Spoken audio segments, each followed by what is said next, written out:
You're sitting in a McDonald's drive-thru engine idling, staring at a menu board that says $14.99 for a combo meal, $14 for a burger, some fries, and a cup of sugar water. And you're thinking, when the hell did this happen? You pull up to the window, tap your card, grab the bag, and suddenly you're eating lukewarm disappointment in a parking lot, wondering why you have $47 left until Friday. Here is the thing nobody wants to admit.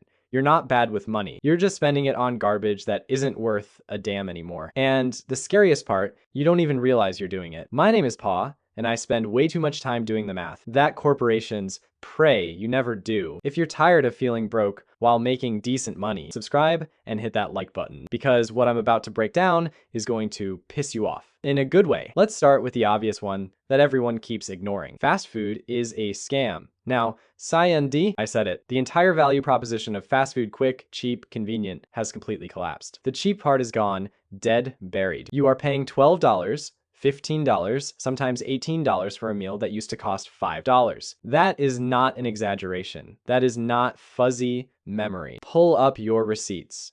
I dare you. Here is where it gets insane. For $15 at McDonald's, you could buy actual groceries. A pound of ground beef, buns, cheese, lettuce. Enough to make 4 burgers at home, maybe 5. But instead, you're paying premium prices for food that has been sitting under a heat lamp, while some teenager counts the minutes until their shift ends. And you know, what is worse, you don't even enjoy it that much. You eat it, you feel kind of gross after, and 2 hours later, you're hungry again. But you keep going back because it is convenient. Convenient, that word is costing you thousands of dollars a year. Let that sink in. Now, let's talk about Shy Restaurants. You sit down at some random chain restaurant, nothing fancy, just a regular place with sticky menus and a hostess who seems annoyed you showed up. You ordered 2 entrées, maybe an appetizer, because you're treating yourself a couple drinks. The bill comes $87.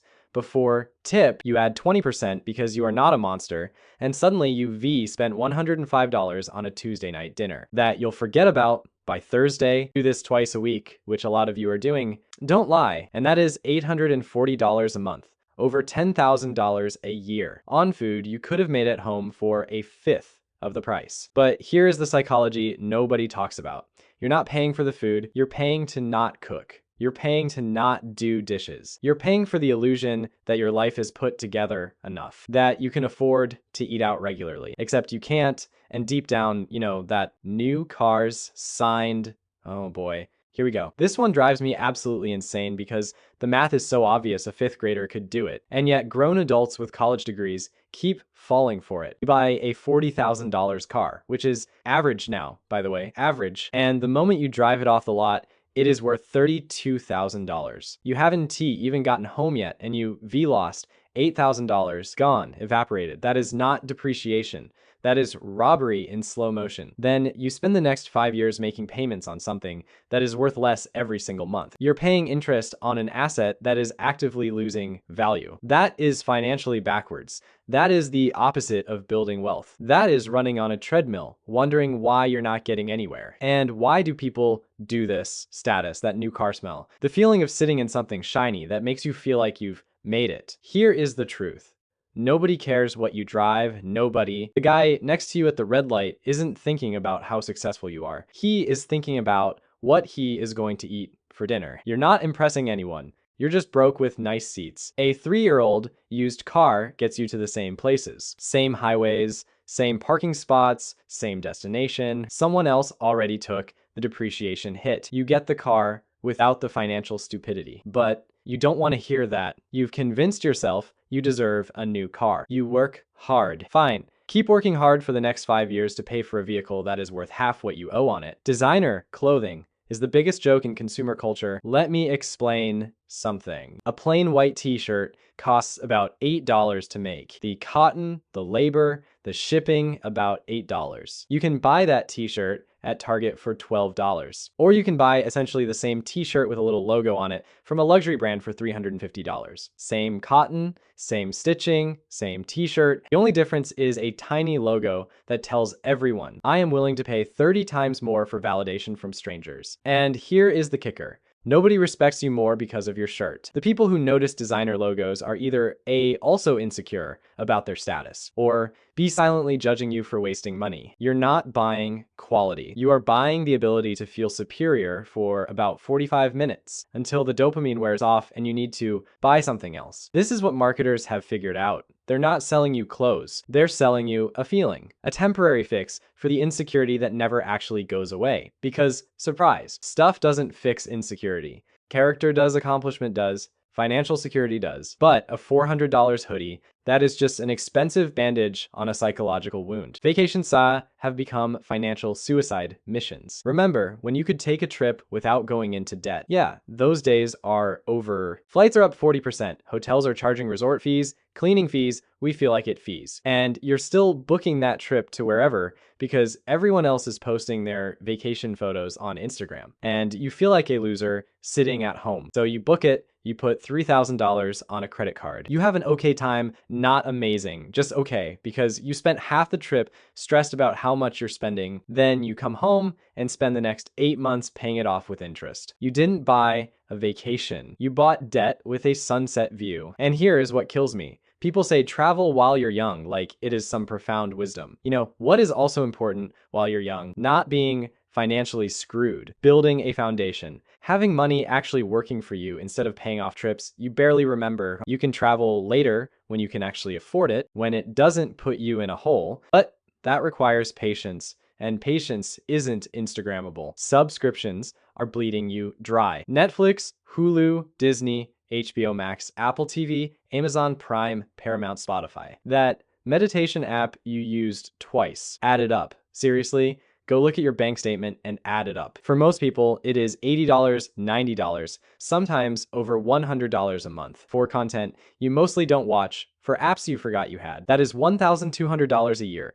invested in an index fund earning 8% annually. That is over $18,000 in 10 years. But instead, it is going to corporations, so you can have the option to watch something you'll probably never get around to. And you keep paying because canceling feels like losing, like admitting you failed, like being left out. You are not left out, you are being robbed $12 at a time. New phones every year. This one is the dumbest. Your phone works. I know, it does. It makes calls, it sends texts, it scrolls social media. It takes pictures that are perfectly fine. But the new one came out and it has a slightly better camera and a slightly faster processor and a feature you'll use maybe twice. $1,200 gone. You know what the difference is between the iPhone 15 and the iPhone 14 in your daily life? Nothing. Absolutely nothing meaningful. You're still using it to scroll Reddit on the toilet. The experience is identical, but Apple has convinced you that keeping your old phone is somehow embarrassing, that you're falling behind, that you need the latest version to be a functional member of society. You don't. It is marketing, very, very good marketing, and you're falling for it every single time. Keep your phone for 4 years, 5 years, until it actually stops working. You'll save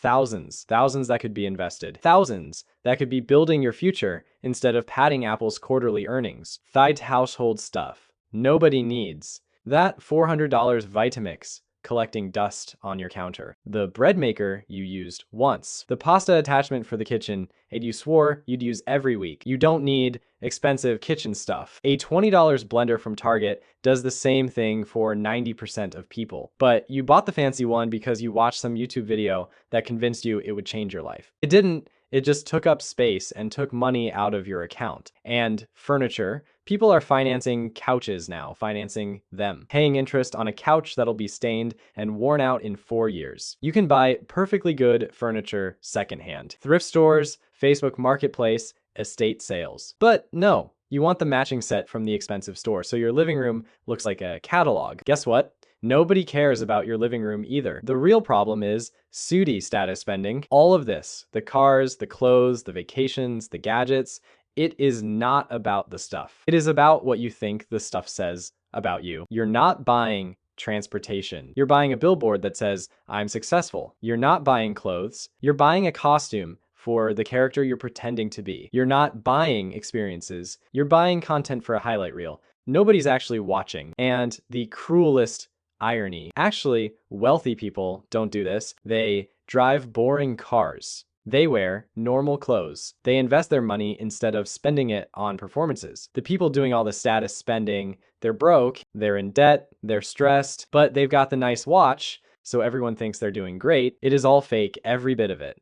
And the really sad part is that it comes from insecurity, from thinking that stuff will make you feel whole. It won't. It never does. You buy the thing, you feel good for a day, then you need another thing. It is a trap, and most people are stuck in it for their entire lives. So where does this leave you? Simple. You have a choice. You can look wealthy, drive the nice car, wear the labels, post the vacation photos, and actually be broke, stressed, and financially insecure. Or you can look ordinary, drive the used car, wear normal clothes, cook at home, and actually build real wealth that gives you options, freedom, and peace of mind. You can't do both. Not on a normal income. Every dollar you spend impressing people is a dollar that is not working for your future. Cook at home, keep your car for 10 years. Buy used, cancel subscriptions you don't use. Keep your phone until it dies. Stop buying crap to fill a void that crap will never fill. The people who figure this out early, they retire comfortably, they have options, they not stressed about money at 50. The people who don't, they're still working, still stressed, still wondering why they can't get ahead, even though they make